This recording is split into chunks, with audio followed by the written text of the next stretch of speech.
right, look what came in today.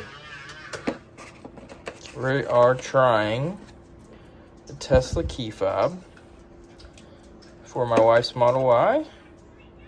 Basically, this is all that comes in. I'll put down below how much it costs. I believe it was $175, but I could be wrong. Seems like it has 3 buttons. And we are going to go set this thing up. And I'll show you how to set it up and how it works and explain why we're getting this. Alright, so we're going to set this up to this key here, as you can see.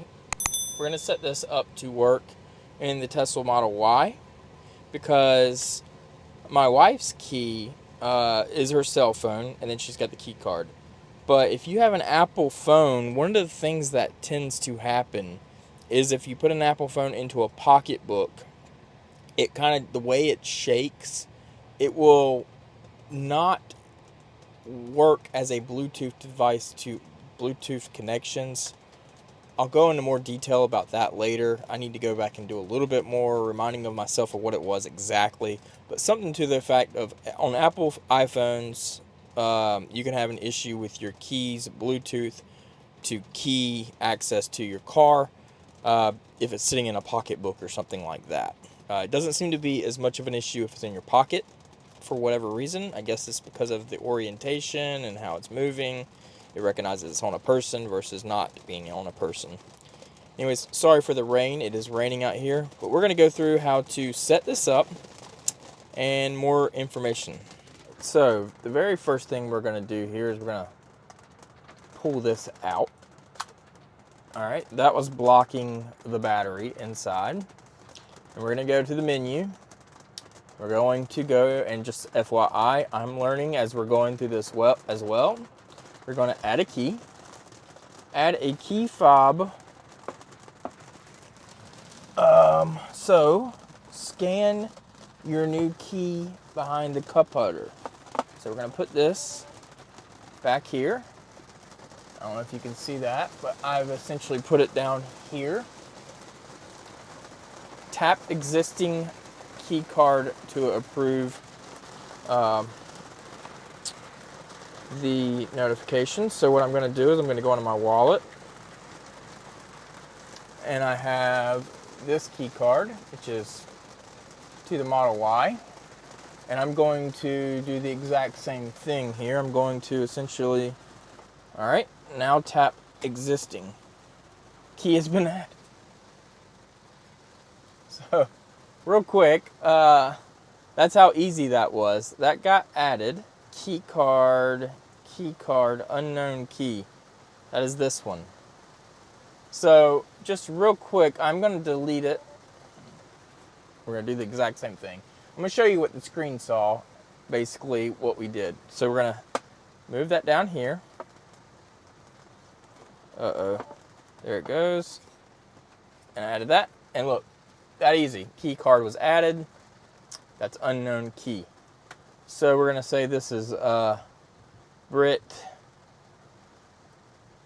Key Fob, because that's what this is. This is a key fob. All right. So now you should be able to access the car with just this. It also has some buttons on it. Unfortunately, it is raining. I would like to go outside and play around with the buttons. It literally just started raining. As far as setting up the key, that's how easy that was. And it's very similar to set up anything else. Set up a phone as your key card. These cards here, you can buy these from Tesla, and you can set them up basically the same way. You always want to have at least one that works, obviously. I don't actually know what happens if you don't have one that works. So we always buy new ones. They're $20, I think. You can get 2. So we have plenty of these laying around. We've had to buy it one time, actually. That's it. Over 80,000 miles in my car and 20,000 in this car. So 100,000 miles we've had to buy one extra set. Let's see what else that does, I guess. So I don't know if I can click it while I'm in the car. But real quick, oh, that worked. So, real quick, just to discuss everything about this key fob. It has Tesla on the back. It has the middle button there, which obviously locks the door. I clicked it twice and that unlocked the door. You have the front button up here, I believe. No? There's definitely a button in the back. And that opens up the front, the rear, as you can see. I think I can click it again and close it. And I think, let's see if I can pause it or not. So that closed it. I'm gonna click it twice. You can see it says pause there. I'm gonna click twice. I think it, yeah, paused. See how it went like that? And now, well, it only lets you either open or close at each click, but you can pause, but then you have to go back the opposite direction instead of continuing to close. All right, and I thought this was a front trunk. Ah, it is. So you can open the front with it. So that's the key button stuff. Obviously I need to go close that because now it's open and it's gonna rain into my front. So that's wonderful. What I want to test next is going to be a little difficult. Oh my gosh, it's raining so hard. Next thing I'm going to test is getting in and out of the car with this, with the phone not being on me and no key card, and see how well the Bluetooth connects to the car, because supposedly this has Bluetooth that's designed for the car, and that whole issue with the iPhone where it doesn't recognize the Bluetooth key is not an issue with this. So we shouldn't have that issue where coming to the car to open it up with my wife with her phone and her pocketbook, and the doors won't unlock when she goes and presses the key or presses the door handle. The doors will unlock every time supposedly with this. We're gonna test this out and see if that's true or not. So yeah, we'll see. Okay, so now doors are locked. We've got our key with us. And this phone is not a phone key that I'm using at the moment. Let's see how well this works. Oh my gosh, instant. So yeah, it worked fine. So one of the other big issues with the phone key is if you don't go to the front seat, we notice this because we have a child in the back seat. When you don't go to the front, sorry for the bounciness. I mean, it works so well. Wow, she's gonna love this.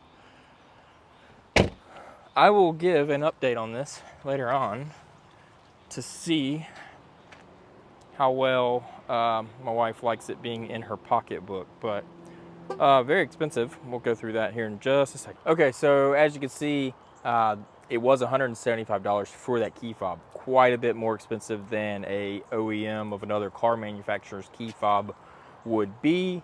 I'm not really sure what the differences are in the key fob. I'll try to find out some more information. If I do, I will make sure to let you guys know. I hope this video was at least a little bit informational. Like I said, we haven't had the need to buy it until my wife started driving her Model Y a year ago full time, and she keeps her phone in her pocketbook. And that's where the issue is, and from what I understand, it's an issue only to iPhones. And they may fix this issue. She has days where she's holding a baby, holding a lot of groceries all at the same time, or holding a baby and going out to the car and it's raining and the doors just won't unlock. And that's a problem. She has to pull her phone out and unlock it while her hands are full. It means setting things down on the ground, and that's a problem. So for her, this is going to be very helpful.